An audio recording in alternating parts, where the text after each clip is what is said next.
ইন্দিরা গান্ধী রাষ্ট্রীয় মুক্ত বিশ্ববিদ্যালয় রিজিওনাল সেন্টার কলকাতা থেকে আমি অধ্যাপক অঞ্জন কুমার বসু আজকের লাইভ প্রোগ্রামে অংশগ্রহণকারী সমস্ত ছাত্রছাত্রীকে আন্তরিকভাবে স্বাগত জানাই। BHIC 134 History of India 1707 to 1950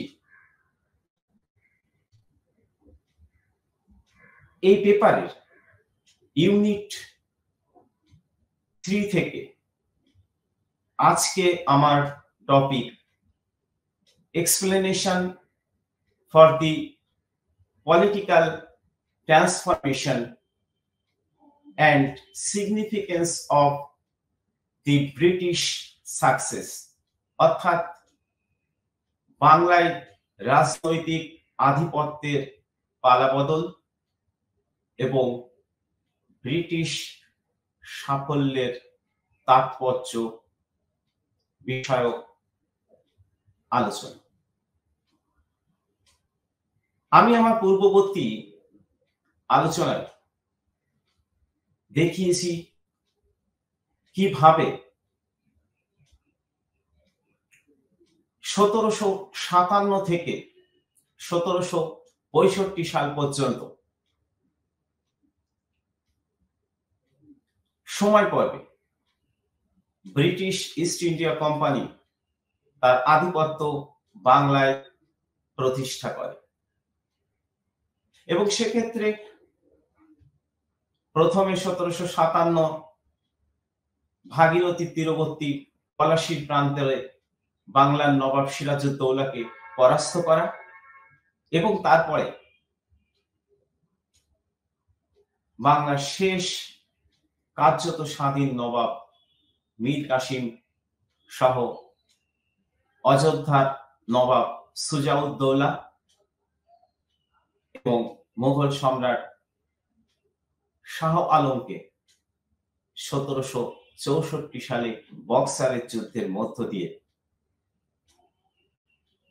ইংরেজ ইস্ট ইন্ডিয়া কোম্পানি পদানত করে এবং বাংলাকে কেন্দ্র করে সমগ্র ভারতবর্ষে ব্রিটিশ সাম্রাজ্য বিস্তারের পরিকল্পনা তৈরি করে।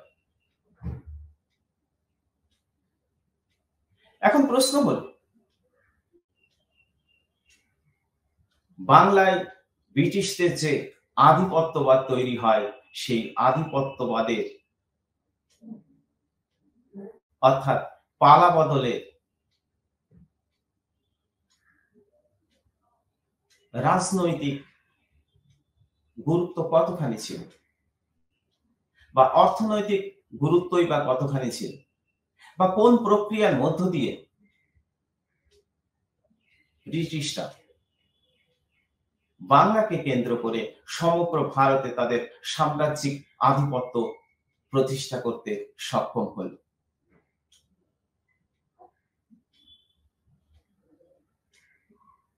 আমি আমার পূর্ববর্তী আলোচনায় পলাশীর যুদ্ধের বিষয়ে আলোকপাত করেছি। আপনারা সেই আলোচনায় জানতে পেরেছেন পলাশী যুদ্ধের ক্ষেত্রে বেশ কিছু বিষয় কাজ করেছিল এবং সেই বেশ কিছু বিষয়ের মধ্যে অবশ্যই বলতে হয় কোম্পানির কর্মচারীদের ব্যক্তিগত বাণিজ্যিক চাহিদা, অন্যদিকে মুর্শিদাবাদ কেন্দ্রিক দরবারি রাজনীতির দলাদলি, অনেকে হয়তো এমনও দাবি করেন যে বাংলার নবাবের অহমিকাবোধ বা আত্মগরিমা হয়তো পলাশীর যুদ্ধকে অনিবার্য করে তুলেছিল, কিন্তু তার ঐতিহাসিক ভিত্তি প্রমাণ ঠিক কতটা? ঐতিহাসিক রিচার্ড এর অনুকরণে বলা যেতেই পারে যে বাংলার নবাব এর বিশ্বস্ত অনুচরকে অপমান করলে সে অপমান কার্যত নবাবেরই অপমান বলে গণ্য হয়।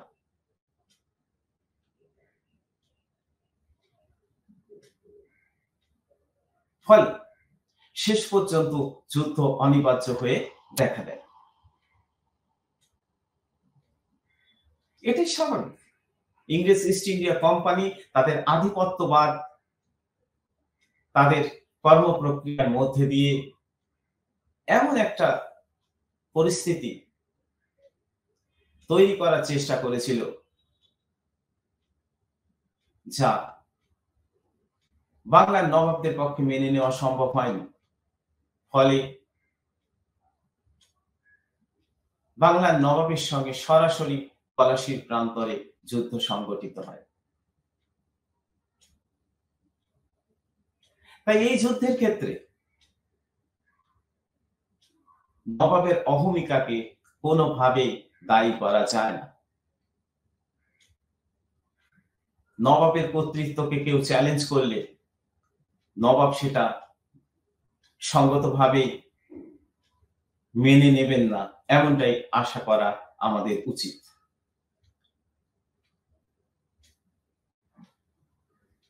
তাছাড়া প্রাক পলাশী পর্বে জগৎ শেঠ পরিবার এবং উমিচাঁদের মতো ব্যবসায়ীরাও নবাবের সার্বিক কার্যক্রম সম্পর্কে খুব একটা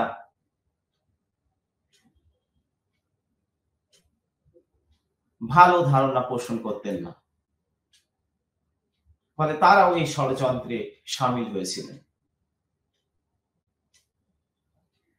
এমনকি পূর্ববর্তী অভিজাত কেন্দ্রিক আধিপত্যকে বাংলার এই নূতন নবাব সিরাজউদ্দৌলা সরিয়ে দিতে তৎপর হয়েছিলেন। তার পরিবর্তে মোহনলাল, মীর মদন, খাজা আব্দুল হাদী খান এর মতো মানুষদেরকে নবাব উচ্চ পদে বসিয়েছিলেন এবং তাদের পরামর্শ অনুযায়ী বাংলার নবাবীকে পরিচালনা করার উদ্যোগ নিলে স্বাভাবিকভাবেই পূর্ববর্তী যে সমস্ত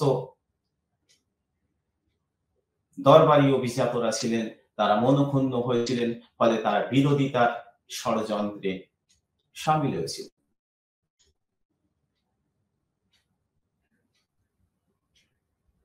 এমনকি এই ষড়যন্ত্রের খেলায় সংযুক্ত হয়েছিলেন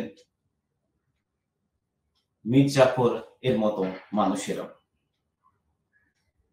এবং ঘসেটি বেগমের মতো মানুষেরা। সব মিলিয়ে পলাশী যুদ্ধের বিষয়টি কার্যত অনিবার্য হয়ে দাঁড়িয়েছিল। এই অনিবার্যতার বিষয়টি বাংলার রাজনৈতিক ক্ষেত্রে পালাবদল ঘটাতে অনেকাংশে প্রভাবিত করেছিল।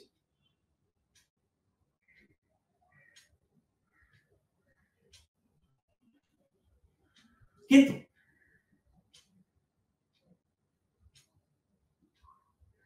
এই নবাবী আধিপত্যকে টিকিয়ে রাখার ক্ষেত্রে বাংলার নবাব কি সক্ষম হয়েছিল? অন্তত পলাশী যুদ্ধের পরাজয়ের পর সেটা আর সম্ভব হয়নি। বলতে হয় বাংলার নবাব সিরাজউদ্দৌলার নবাবী সিংহাসন থেকে সরে যেতে হয়। পরিবর্তে ব্রিটিশরা বাংলার নবাবী সিংহাসনে তাদের হাতের পুতুল মীর জাফর এবং আরো পরবর্তীতে মীর কাসিমকে বসান।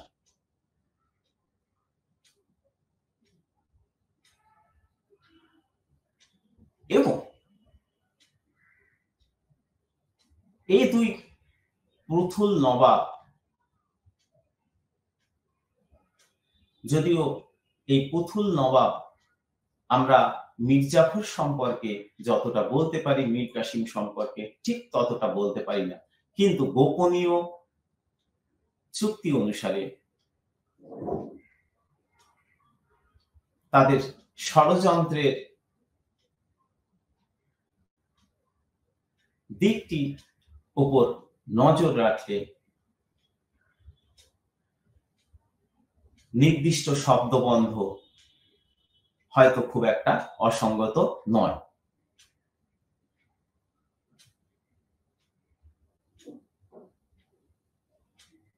কিন্তু যেটা বিষয়,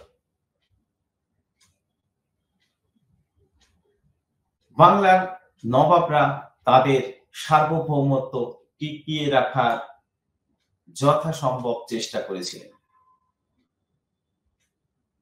সিরাজউদ্দৌলাও করেছিলেন,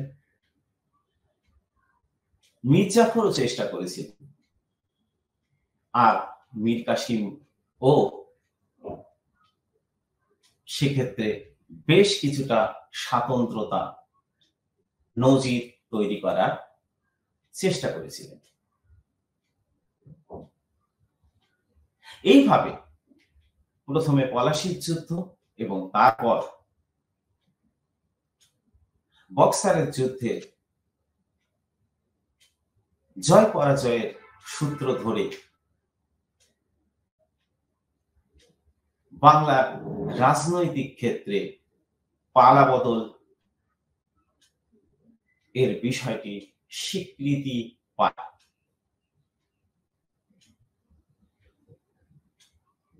আমাদের ভাবতে অবাক লাগে, প্রাথমিক পর্বের এই ষড়যন্ত্রে ব্রিটিশরা তাদের সঙ্গে যুক্ত করতে সক্ষম হয়েছিল মুর্শিদাবাদ কেন্দ্রিক দলাদলির রাজনৈতিক ক্ষেত্রটিকে।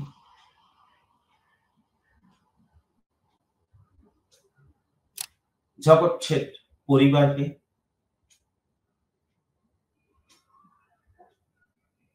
তারা সক্ষম হয়েছিল মীর জাফরের মতো মানুষকে খুঁজে নিতে।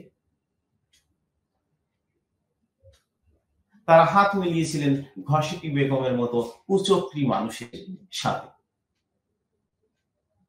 আর এইভাবে পলাশী উত্তর পর্ব থেকে ব্রিটিশরা রাজনৈতিক পালাবদলের খেলায় অনেকটা এগিয়ে যায় এবং তারা নবাব তৈরির যন্ত্রে কার্যত পরিণত হয়।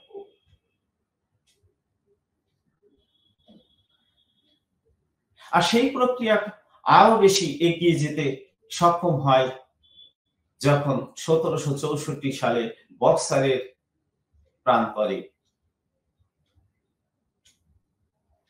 মীর কাসিম সহ সমগ্র মুঘল সম্রাট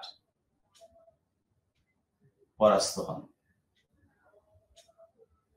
ফলে ব্রিটিশরা সরাসরিভাবে বাংলার উপর রাজনৈতিক আধিপত্য প্রতিষ্ঠা করতে সক্ষম হয়, পরোক্ষভাবে অযোধ্যায় রাজনৈতিক আধিপত্য তৈরি করতে সক্ষম হয় এবং মোগল সম্রাটকে কার্যত বৃত্তিভোগী অর্থাৎ কোম্পানির দেওয়া বৃত্তিভোগী সম্রাটে রূপান্তরিত করে।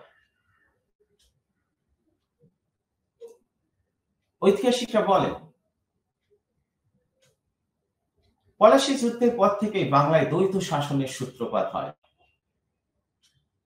একদিকে বাংলার নবাব পান ক্ষমতাহীন দায়িত্ব, অন্যদিকে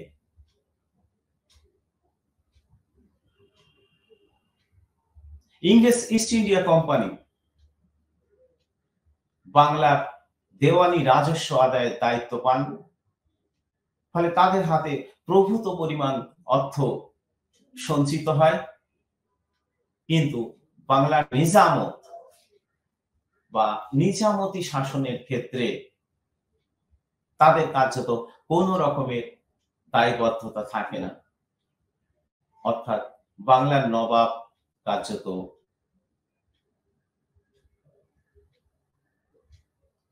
হয়ে ওঠেন ক্ষমতাহীন দায়িত্বের অধিকারী এবং ব্রিটিশরা দায়িত্বহীন ক্ষমতার অধিকারীতে পরিণত হয়। আপনারা এই পালাবদল পর্বে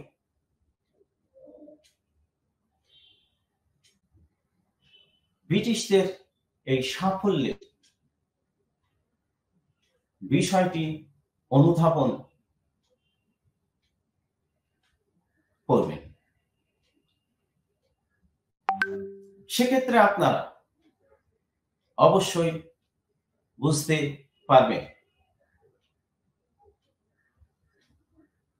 ব্রিটিশদের এক এবং একমাত্র লক্ষ্য ছিল রাজনৈতিক এই খেলায় অংশগ্রহণ করে ভারতীয় অর্থনীতিকে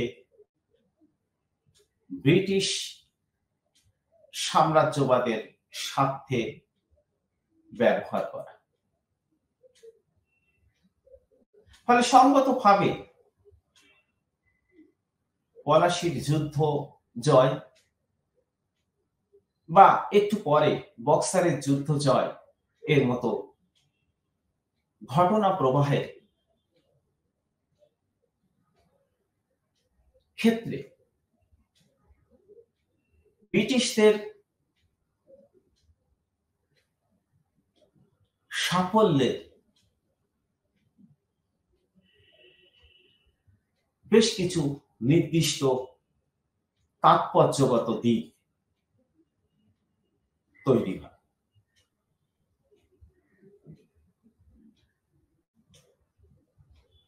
সেই তাৎপর্যগত দিক এর বিষয়টি আমি এখন পর্যায়ক্রমে বলব। বিশেষ করে রাজনৈতিক ক্ষেত্রে ব্রিটিশরা প্রভূত ক্ষমতার অধিকারী হয়ে ওঠে বাংলার রাজনীতিতে। এখন থেকে তারা নবাব তৈরির সর্বে সর্বায় পরিণত হয়। ফলে সিরাজউদ্দৌলাকে হাঁটিয়ে যেমন মীর কাসিম, প্রথমে মীর জাফর,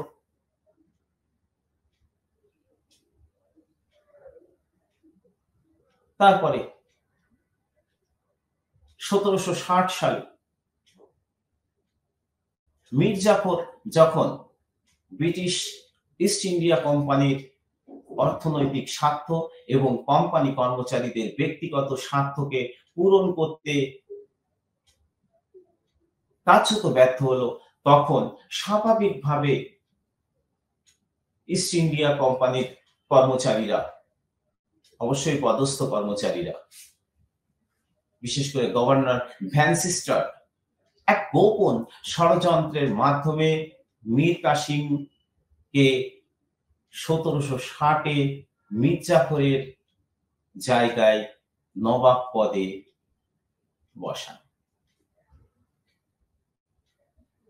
পাশাপাশি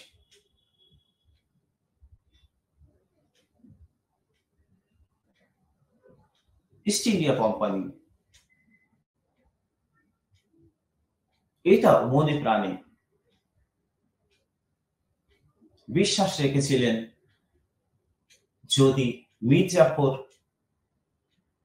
না পারে তাহলে মীর কাসিমের মধ্য দিয়ে তাদের সাম্রাজ্যবাদী স্বার্থকে চরিতার্থ করতে হবে, আর সেক্ষেত্রে যিনি ব্যর্থ হবেন তার জায়গায় নতুন কাউকে পুতুল নবাব হিসেবে বসানো হবে।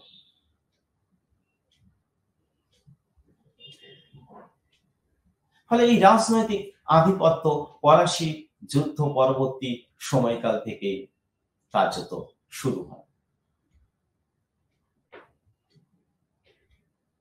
এর পাশাপাশি আমরা এমনটাও লক্ষ্য করি যে নবাব তার স্বাধীন সত্তা হারাতে থাকে। ফলে সিরাজউদ্দৌলার নবাবী পদ বা নবাবী আসন চলে গেলেও বাংলার যে নতুন নবাব মীর জাফর তিনি কার্যত পরাধীনতার শৃঙ্খলে আবদ্ধ হয়ে পড়ে এবং ক্রমে কোম্পানি কর্মচারীদের ব্যক্তিগত বাণিজ্য ফুলে ফেঁপে উঠতে শুরু করে এবং তারা রাজা বানানোর খেলায় নিজেদেরকে সামিল করে। ঐতিহাসিক শেখর বন্দ্যোপাধ্যায় তার পলাশী টু পার্টিশন গ্রন্থে দেখানোর চেষ্টা করেছেন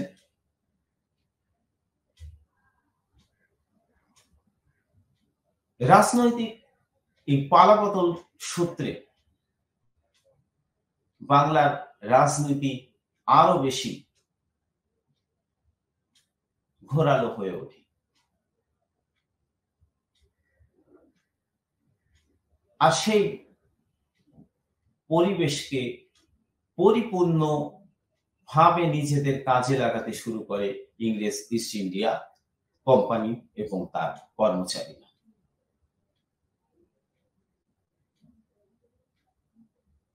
সঙ্গতভাবে তাদের চাহিদা যখন পূরণ হলো না তখন মীর জাফরের পরিবর্তে নতুন নবাব হিসেবে মীর কাসিমকে বসানো হলো। ফলে আবার নতুন করে ইস্ট ইন্ডিয়া কোম্পানির মধ্যে আশার আলো তৈরি হতে শুরু হলো। তা হলো আরো বেশি সুবিধা, আরো বেশি ক্ষমতা, আরো বেশি সুবিধা এবং ক্ষমতা প্রাপ্তির লোভ ইস্ট ইন্ডিয়া কোম্পানি এবং কোম্পানি কর্মচারীদের মধ্যে পেয়ে বসে।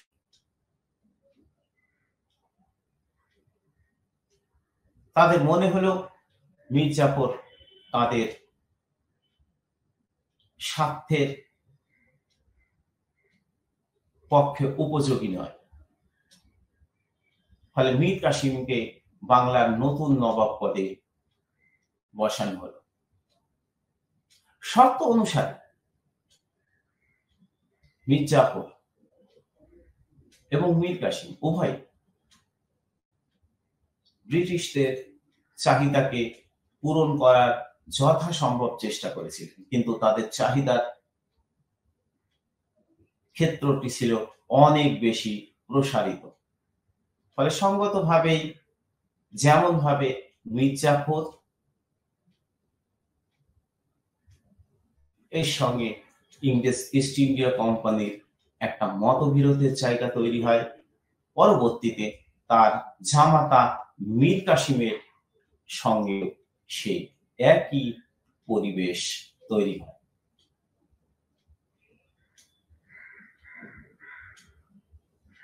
অধ্যাপক শেখর বন্দ্যোপাধ্যায় তার গ্রন্থে দেখিয়েছেন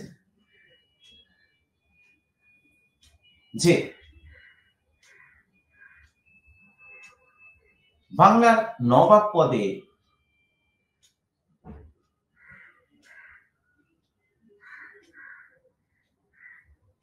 পরিবর্তনের সঙ্গে সঙ্গে ইস্ট ইন্ডিয়ার সেনারা পেয়েছিল 2,75,000 পাউন্ড, আর ক্লাইভ যিনি ব্যক্তিগতভাবে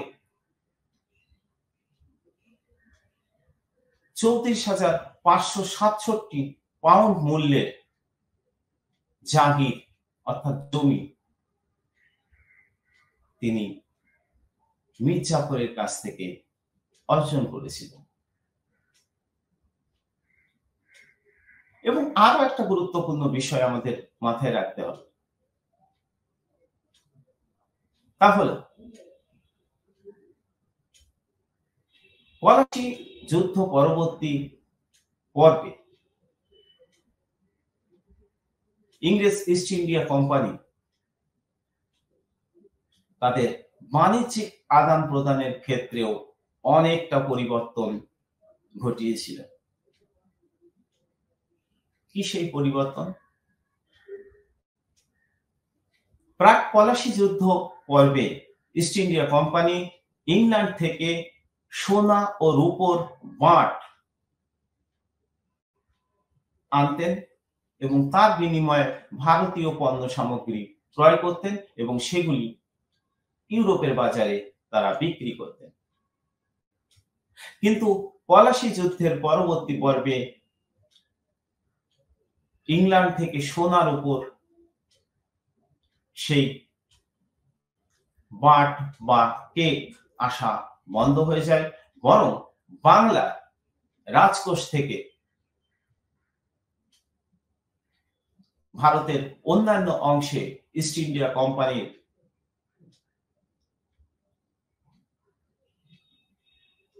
আধিপত্য প্রতিষ্ঠার জন্য লড়াইয়ের অর্থের যোগান দেওয়া হয় এবং ভারতীয় পণ্য সামগ্রীর একটা বিরাট পরিমাণ অংশ বাংলার রাজকোষ থেকে সংগৃহীত অর্থের বিনিময়ে ইউরোপে পাঠিয়ে দেওয়া হয়,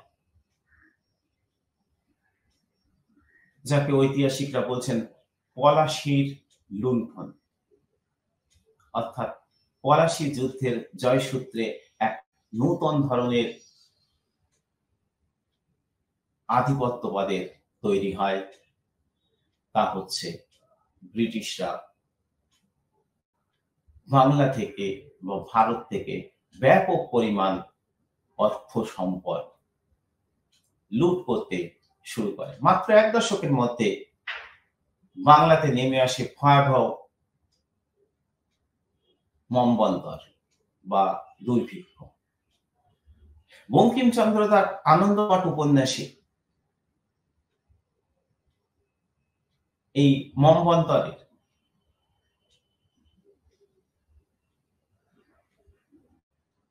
দুর্বিষহ দিকগুলি তুলে ধরেছেন, যেখানে মানুষের মাংস খেতেও দ্বিধাবোধ করেনি এবং পিতামাতা তার সন্তানকে অর্থের জন্য, খাদ্যের জন্য অন্য কারো কাছে বিক্রি করতেও দ্বিধাবোধ করেনি। অর্থাৎ লুণ্ঠনের প্রক্রিয়া এমন একটা স্তরে পৌঁছে গিয়েছিল যে তার অনিবার্য পরিণতি হয়েছিল খাদ্য সংকট, দুর্ভিক্ষ, মহামারীর মতো একটা অবস্থা।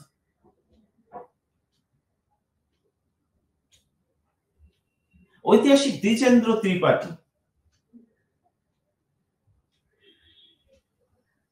পলাশী যুদ্ধ পরবর্তী পর্বে বাংলা তথা ভারতে অর্থনৈতিক ক্ষেত্রে ব্যাপক সম্পদ নির্গমনের বিষয়টির উপর আলোকপাত করেছেন তার ট্রায়াঙ্গুলার রুট থিওরি বা ত্রিকোণ বাণিজ্যের তত্ত্বের দ্বারা। এই ত্রিকোণ বাণিজ্য তত্ত্ব হল ভারতীয় অর্থের বিনিময়, রাজকোষের অর্থের বিনিময় ভারতে আফিম চাষ এবং সেই আফিম চীনের বন্দরে নিয়ে যাওয়া এবং চীনাদেরকে আফিমের নেশায় আচ্ছন্ন করে দেওয়া এবং চীনা থেকে উৎকৃষ্ট মানের রেশম, পোর্সেলিন ও চীনামাটির বাসন সামগ্রী ইউরোপের বাজারে নিয়ে যে পর্যাপ্ত পরিমাণে মুনাফা অর্জন করা। এটা একটা ত্রিভুজের আকার নিয়েছিল। যে ত্রিভুজের তিনটি বাহুতে অবস্থান করেছিল ভারত, চীন এবং ব্রিটেন। ভারত থেকে, ভারতীয় রাজকোষ থেকে অর্থ সম্পদ আফিমের মাধ্যমে চীন দেশে পৌঁছে গিয়েছিল, আর চীন থেকে উৎকৃষ্ট মানের পোর্সেলিন, রেশম দ্রব্য বা চীনামাটির বাসন সামগ্রী জাহাজ যোগে ইংল্যান্ড তথা ইউরোপে পৌঁছে দেওয়া হয়েছিল। আর ইউরোপ থেকে অর্থাৎ ইংল্যান্ড থেকে ভারতে আমদানি করা হয়েছিল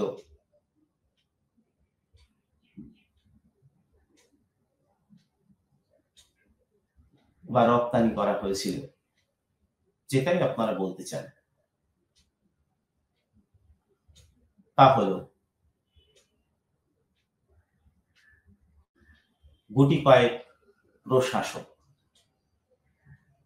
যাদের ভারতীয় রাজকোষ থেকে পর্যাপ্ত পরিমাণ আর্থিক সুবিধা প্রদান করা হয়েছিল। ভারত শাসনের কাজে তারা সংযুক্ত আছে। এই জন্য এইভাবে একটা ব্যাপক পরিমাণ অর্থে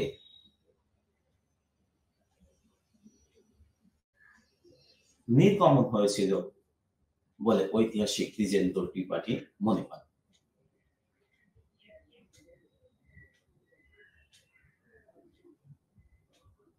অর্থাৎ পলাশী যুদ্ধের রাজনৈতিক গুরুত্ব যেমন ছিল, তেমনি অর্থনৈতিক গুরুত্বও ছিল যথেষ্ট।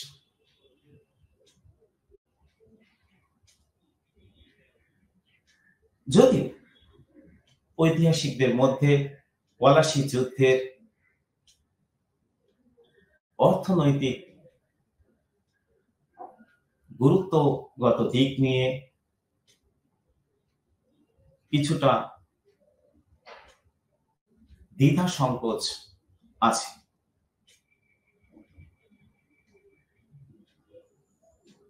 তাহলে একদল ঐতিহাসিক মনে করেন পলাশীর অর্থনৈতিক গুরুত্ব ছিল পলাশী যুদ্ধ পরবর্তী পর্বে বাংলার অর্থনীতিতে ব্যাপক অবক্ষয় হয়েছিল এবং পর্যাপ্ত পরিমাণ সম্পদ বাংলার কোষাগার থেকে লুট করা হয়েছিল। তা কোম্পানি এর মাধ্যমে, কোম্পানি কর্মচারীদের ব্যক্তিগত বাণিজ্যের মাধ্যমে। যে বিষয়টি একাধারে যেমন বাংলার নবাব, তা সিরাজউদ্দৌলাই হোক, তা মীর জাফরি হোক বা মীর কাসিম হোক, কেউই বিনা প্রতিবাদে মেনে নিতে পারেনি। বিশেষ করে কোম্পানি কর্মচারীদের ব্যক্তিগত বাণিজ্যিক স্বার্থের বিষয়টি, তেমনি দেশীয় বণিকরাও কোম্পানি কর্মচারীদের ব্যক্তিগত বাণিজ্যের সঙ্গে প্রতিযোগিতায় ক্রমে পিছিয়ে যাচ্ছিল, ফলে তাদের মধ্যেও একটা দ্বিধা সংকোচ তৈরি হয়েছিল। আমাদের বুঝতে অসুবিধা হয় না, একটা ব্যাপক পরিমাণ সম্পদ কোম্পানি ও তার কর্মচারীদের হাত ধরে ইংল্যান্ডে নির্গমনের নালী মারফত পৌঁছে যেতে শুরু করেছিল। এই বিষয়টিকে সমর্থন করেছেন ঐতিহাসিক নরেন্দ্র কৃষ্ণ সিংহ, ঐতিহাসিক সব্যসাচী ভট্টাচার্য তার ঔপনিবেশিক ভারতের অর্থনীতি গ্রন্থে,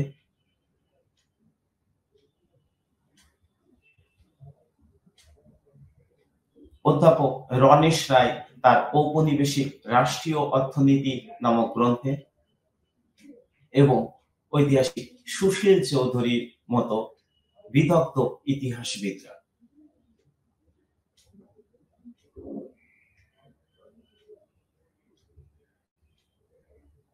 অন্যদিকে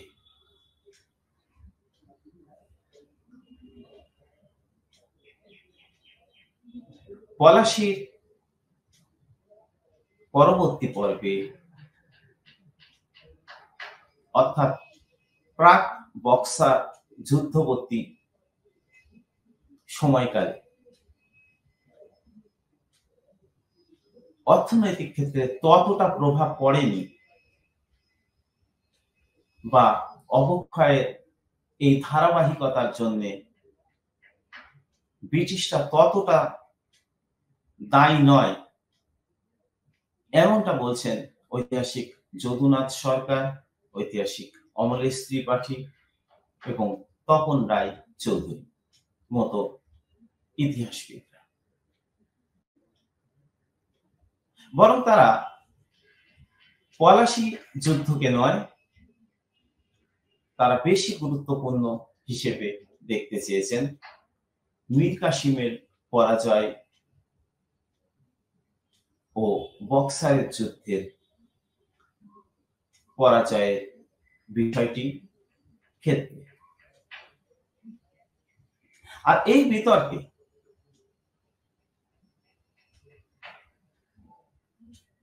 একটা নতুন দিশা দেখানোর চেষ্টা করেছেন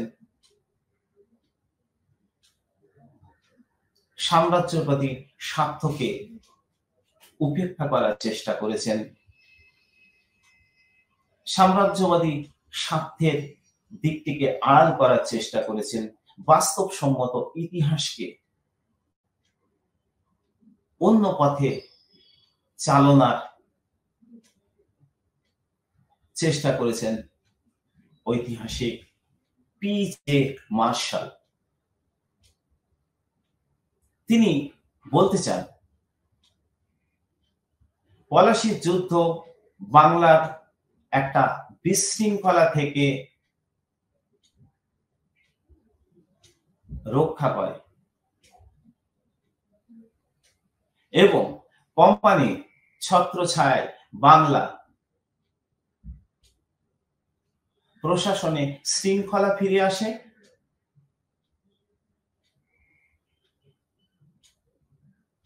অর্থাৎ কোন অর্থনৈতিক অবক্ষয় বাংলাতে পলাশী যুদ্ধ পরবর্তী পর্বে লক্ষ্য করা যায় না, এমনটা তার ধারণা।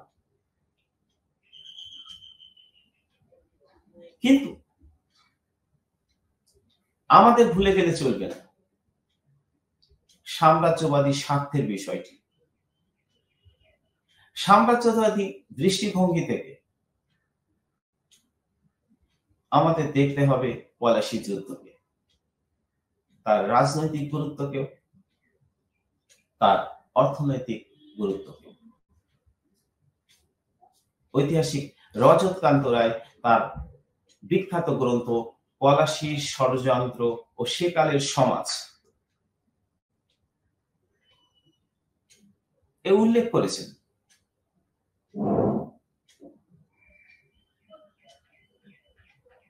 আসলে ষড়যন্ত্রকারীরা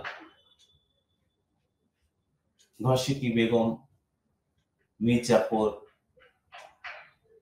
জগৎ শেঠরা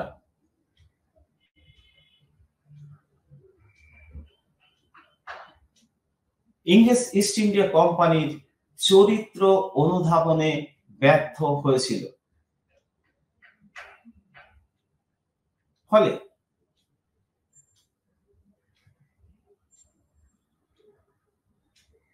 পলাশী পরবর্তী পর্বে নিয়ন্ত্রণ মুর্শিদাবাদ কেন্দ্রিক রাজনীতির পরিবর্তে ইংরেজ ইস্ট ইন্ডিয়া কোম্পানির হাতে চলে যায় এবং ইংরেজ ইস্ট ইন্ডিয়া কোম্পানি খুব চতুরতার সঙ্গে তার সমস্ত প্রতিপক্ষ ফরাসি, ওলন্দাজ, ডাচ কোম্পানিগুলিকে প্রতিযোগিতায় পিছনে ফেলে সমগ্র ভারতবর্ষে আধিপত্যের দিকে এগিয়ে যেতে সক্রিয় উদ্যোগ গ্রহণ করে। সেই মতোই তারা নবাব তৈরির খেলায় মত্ত হয়। আসলে কোম্পানির আরো বেশি আর্থিক সুবিধা, কোম্পানি কর্মচারীদের আরো বেশি পরিমাণ সম্পদের চাহিদা, বাংলার রাজকোষ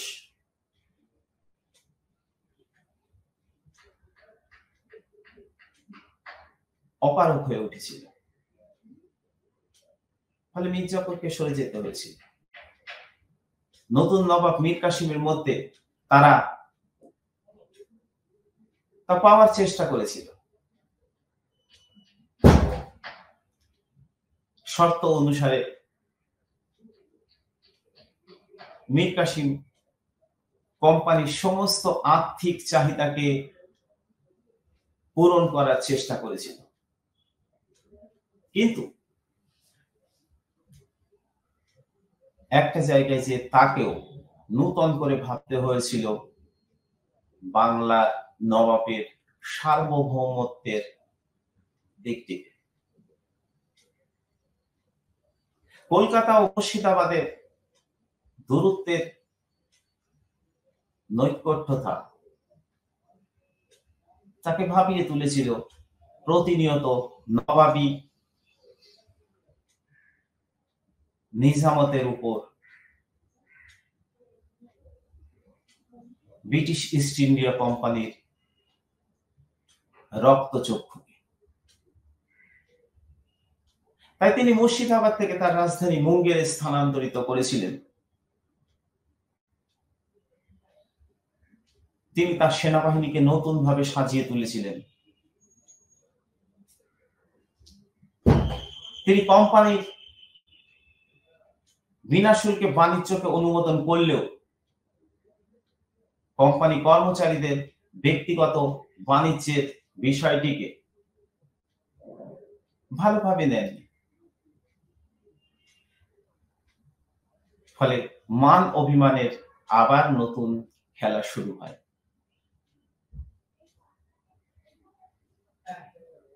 ফলে এই নতুন খেলায় ইস্ট ইন্ডিয়া কোম্পানি ভাবতে বাধ্য হয় যে সমস্ত শক্তি দিয়ে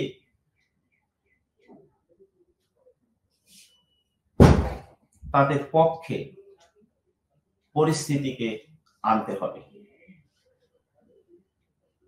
অন্যদিকে মীর কাসিমও নতুন করে ভাবনা চিন্তা করেন।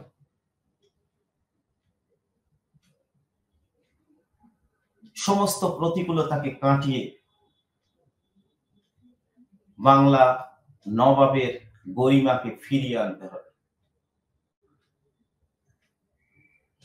তিনি অযোধ্যার নবাব সুজা-উদ-দৌলা এবং মুঘল সম্রাটের সঙ্গে পরামর্শ করেন এবং তার ভিত্তিতে শক্তিজোট গঠন করে ইস্ট ইন্ডিয়া কোম্পানির সঙ্গে সরাসরি যুদ্ধে সামিল হন 1764 সালে বক্সারের প্রান্তে।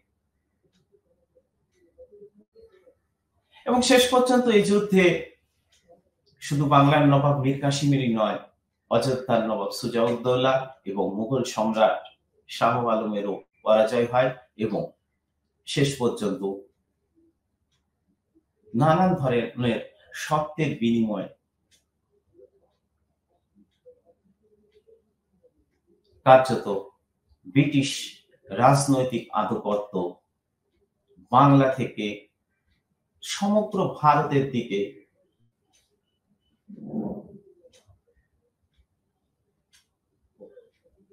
পাওয়ার।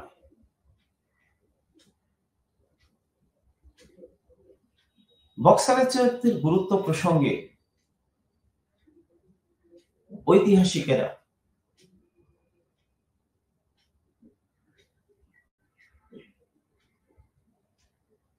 ভিন্ন ভিন্ন মত দিয়েছেন।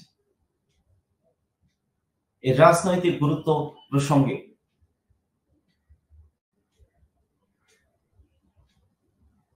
অনেকেই বলতে চেয়েছেন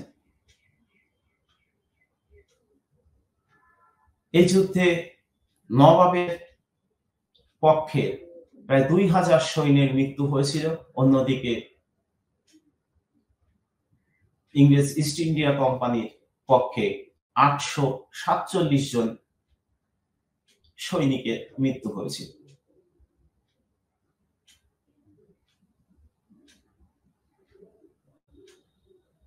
পাশাপাশি বক্সার যুদ্ধে জয়লাভ সূত্রে ইংরেজ ইস্ট ইন্ডিয়া কোম্পানি বাংলার রাজনৈতিক, প্রশাসনিক, অর্থনৈতিক সমস্ত ক্ষেত্রে তার পূর্ণ আধিপত্য তৈরি করেছিল। শুধু বাংলা নয়, অযোধ্যার নবাবকে পরোক্ষ শাসনাধীন এনেছিল এবং মুঘল সম্রাটকে আমি আগেই বলেছি বৃত্তিভোগী পরিণত করেছিল এবং বাংলার বাণিজ্যিক আধিপত্যকে তারা সম্পূর্ণভাবে কুক্ষিগত করেছিল এবং বক্সার পরবর্তী পর্বে ব্যাপকভাবে সম্পদের বহির্গমন, লুণ্ঠন শুরু হয়েছে এবং নতুন করে ক্লাইভকে দ্বিতীয়বারের জন্য ভারতবর্ষে ফিরিয়ে আনা হয় এবং তাকে বাংলার বক্সারের যুদ্ধের জয়লাভকে স্থিতিশীলতা দেওয়ার কাজে নিযুক্ত করা হয়। ঐতিহাসিকেরা বলেন পলাশীর যুদ্ধ ছিল বন্দুক এবং কামানের যুদ্ধ, আর বক্সারের যুদ্ধ ছিল সত্যিকারের যুদ্ধ, মানুষকে পদানত করার যুদ্ধ, ব্যাপক ক্ষয়ক্ষতির যুদ্ধ।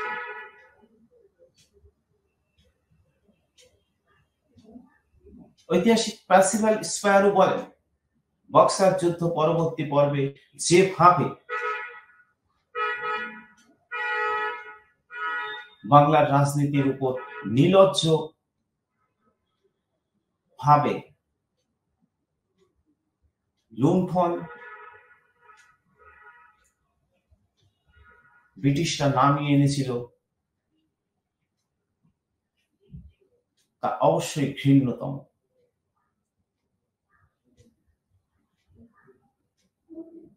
আমরা ভাবলে অবাক হব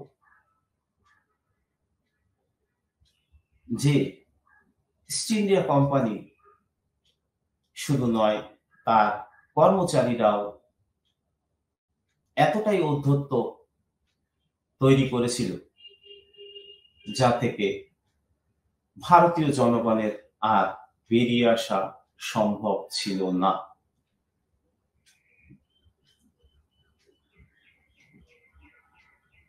যে পরিস্থিতি কাজে লাগিয়ে ইংরেজ ইস্ট ইন্ডিয়া কোম্পানি সমগ্র ভারতব্যাপী আধিপত্য তৈরির খেলায় নেমেছিল। বাংলাতে শুরু হয়েছিল দ্বৈত শাসন ব্যবস্থা,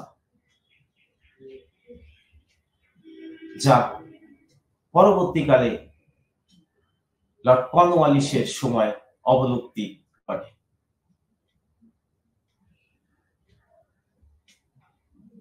বাংলাকে কার্যত কক্ষিগত করে অন্যান্য প্রতিপক্ষ ইউরোপীয় শক্তিকে সম্পূর্ণভাবে প্রতিযোগিতা থেকে সরিয়ে দিতে বক্সার পরবর্তী পর্বে ইংরেজ ইস্ট ইন্ডিয়া কোম্পানি ঝাঁপিয়ে পড়ে।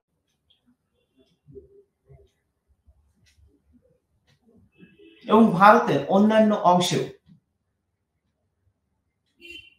বক্সার পরবর্তী পর্বে আধিপত্য তৈরি হয়। ঐতিহাসিক ম্যালেসন বলছেন,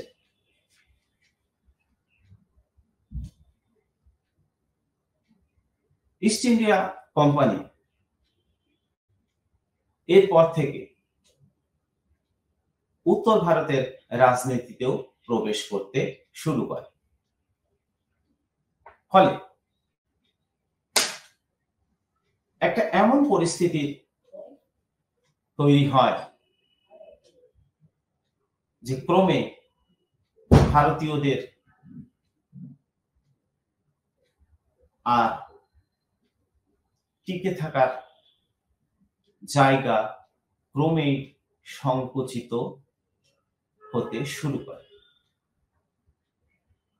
ম্যালেসন তার বিখ্যাত গ্রন্থ 10 Decisive Battles of India গ্রন্থে বলছেন, বক্সারের জয় ছিল চূড়ান্ত ফলদায়ক বা ফল নির্ণয়কারী একটা যুদ্ধ, যে যুদ্ধের মধ্য দিয়ে সাম্রাজ্যবাদের জয়যাত্রাকে এগিয়ে নিয়ে যাওয়া হচ্ছিল।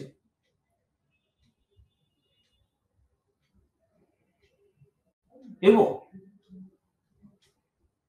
ক্রমে ভারতীয় রাজনীতির ক্ষেত্রে ব্রিটিশ আধিপত্যবাদ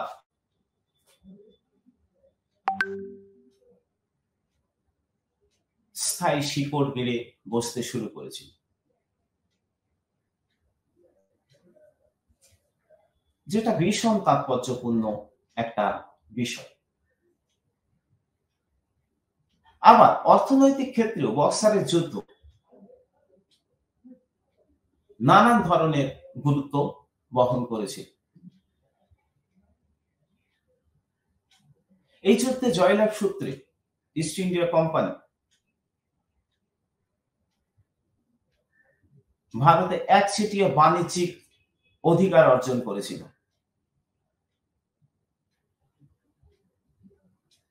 বাংলার রাজকোষকে তারা খোলা হাতে ব্যবহার করতে সুযোগ পেয়ে গিয়েছিল।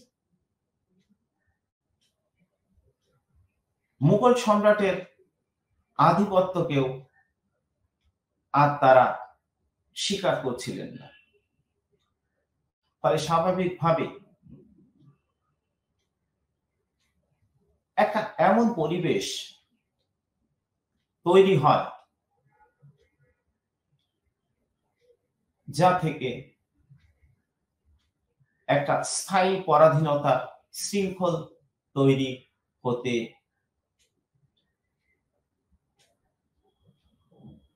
শুরু হয়। আমরা এগিয়ে চলি এমন একটা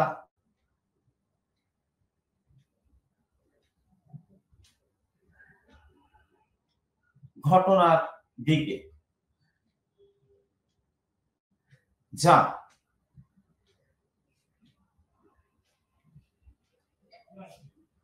আমাদেরকে পরাধীনতার 200 বছরের শৃঙ্খলে আবদ্ধ করে। অন্যদিকে ব্রিটিশ পার্লামেন্ট কোম্পানি ক্রমাগত এই শক্তি বৃদ্ধির বিষয়টি তাদের নজরে রেখেছিল। এমনকি কোম্পানি কর্মচারীদের ব্যক্তিগত বাণিজ্যের মাধ্যমে যে ব্যাপক পরিমাণ মুনাফা তারা অর্জন করেছিল, তাদের অবসরকালীন জীবনে যে অর্থ তারা ভারত থেকে জাহাজ যোগে ইংল্যান্ডে নিয়ে যেত তা তারা লক্ষ্য করেছিল। এবং ইংল্যান্ডে ভারতীয় এই সমস্ত কোম্পানি কর্মচারীদের ইন্ডিয়ান ল্যান্ডলর্ড বলে অভিহিত করা হতো। অর্থাৎ শোষণের মাত্রাগত দিক সম্পর্কে আমাদের বুঝতে কোনো অসুবিধা হয় না। আমাদের অসুবিধা হয় না পলাশির মধ্য দিয়ে যে প্রক্রিয়া ইংরেজরা শুরু করেছিল সেই প্রক্রিয়ারই ধারাবাহিকতা বক্সার পর্বে লক্ষ্য করা গিয়েছিল। অর্থনৈতিক শোষণের মাত্রা তীব্র থেকে তীব্রতর হয়েছিল, আর এই প্রতিযোগিতায় নবাবরা কোম্পানিকে বাধা দিতে ব্যর্থ হয়েছিল। ফলে বক্সারের যুদ্ধ মধ্য দিয়ে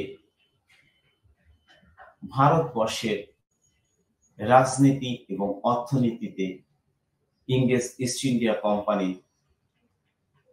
একটা স্থায়ী আসন তৈরি হয়েছিল। ফলে সাফল্যের এই মাপকাঠির বিচারে আপনারা ভাবতেই পারেন পলাশী যুদ্ধ এর বিপর্যয়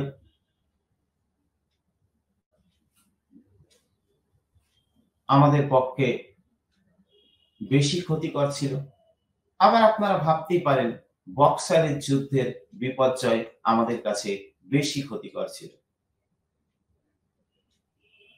এইভাবে তুল্য মূল্যের বিচারে না গিয়ে আমরা বলতে পারি ব্রিটিশ সাম্রাজ্যবাদের চরিত্র সম্পর্কে, ইংরেজ ইস্ট ইন্ডিয়া কোম্পানির চরিত্র সম্পর্কে আমাদের বুঝতে না পারা আমাদের একটা বড় ব্যর্থতা। আর তারই সূত্র ধরে ব্রিটিশ সাম্রাজ্য আমাদের কাছে বেশি ক্ষতিকর হয়ে উঠেছিল। তাই তাৎপর্যগত দিক থেকে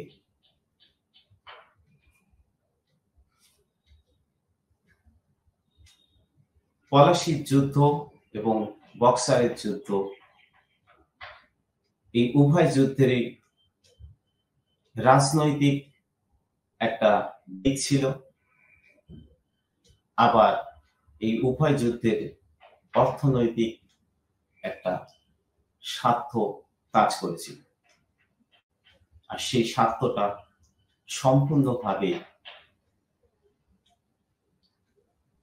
সার্বভৌম নবাবের স্বার্থের সঙ্গে ব্রিটিশ ইস্ট ইন্ডিয়া কোম্পানি ও তার কর্মচারীদের ব্যক্তিগত স্বার্থের লড়াই। নমস্কার। আজকের মতো আমি আমার আলোচনা এখানেই শেষ করছি।